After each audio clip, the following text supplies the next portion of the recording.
pleno dan segala macam. Saya alhamdulillah sangat optimis. Sekarang ini laporan dari tim saya dan semuanya juga hasil survei, saya memang yang paling unggul ya, paling unggul untuk peroleh suara di antara caleg-caleg Perindo ya, DPR RI. Tapi kan saya harus terus berdoa karena saya sekarang kan Perindo baru masuk 2,9% ya. Jadi saya masih berharap masih bisa lolos PT gitu ya, tapi ya udah saya namanya perjuangan ya, perjuangan kan. Tapi pun andaikan pun tidak lolos PT partainya, tapi saya sudah membuktikan gitu loh, saya mendapatkan satu kursi kan gitu ya. Jadi buat saya kalah pun dengan kalah pahlawan gitu. Jadi kan kalah bukan karena saya tidak bisa mendapatkan kursi, tapi memang kalah karena memang partai Perindonya memang tidak lolos PT 4%. Tapi sih saya masih optimis, sampai sekarang saya masih mengawal suara. Tim saya masih mengawal suara di kecamatan semua ya, sampai nanti pleno, sampai nanti di KPU tetap kawal terus karena biar nggak sia-sia perjuangan saya, nanti biar bisa tahu juga hasilnya nanti terakhirnya dapat berapa suara. Kampanye awalnya itu masuknya ke partai bukan dari independen gitu. Ya pasti, saya kan mau cari partai ya. Mbak Angel, untuk biaya kampanye udah habis berapa Mbak sampai segitu perjuangannya? Ya normal aja gitu ya, seperti mungkin ada biaya-biaya untuk operasional tim saya dan segala macam, itu semua udah kita laporkan di KPU ya, ada Datanya sudah dilaporkan. Sudah. Kalau dengan hasil partai Perindo yang kurang dari 4% itu gimana berarti? Kecewa nggak sih dengan Kalau saya pribadi ya artinya saya kan berharap partai Perindo ini bisa lolos ya dengan elektabilitasnya, dengan popularitasnya.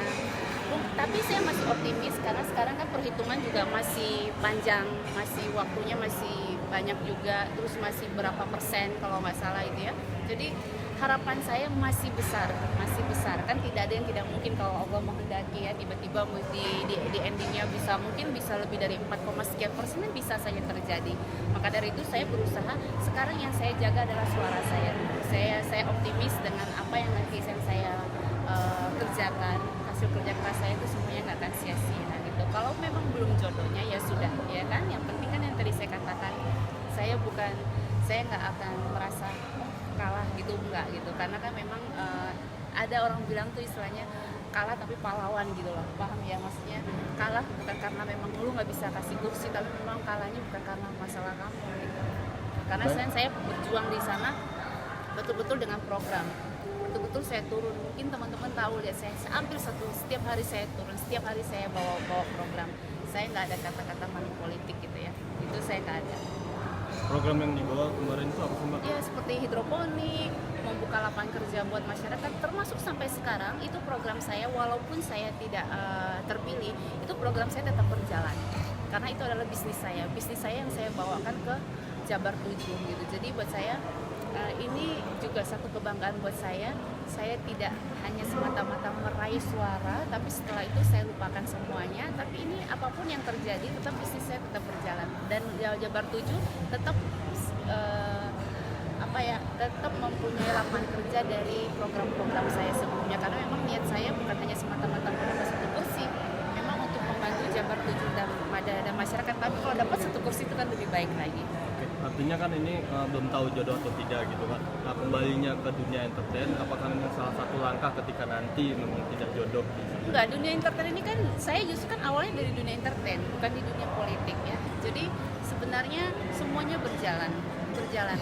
Saya sudah pikirkan ya, jangan ada yang tiba-tiba saya di politik terus ini langsung berhenti, enggak. Cuma mungkin porsinya agak sedikit dikurangi. Mungkin di saat jam kerja saya tidak bisa syuting ya, tapi di saat pulang kerja saya bisa ngambil program yang tidak mengganggu pekerjaan saya. Demikian juga dengan yang lain kan gitu. Jadi semuanya saya jalani saja gitu kan. Ini kan rezeki juga ya, rezeki yang harus saya jalani, yang harus saya syukuri. Jadi saya tinggal mengatur saja jamnya dan porsinya gitu, agar tidak mengganggu satu sama yang lain.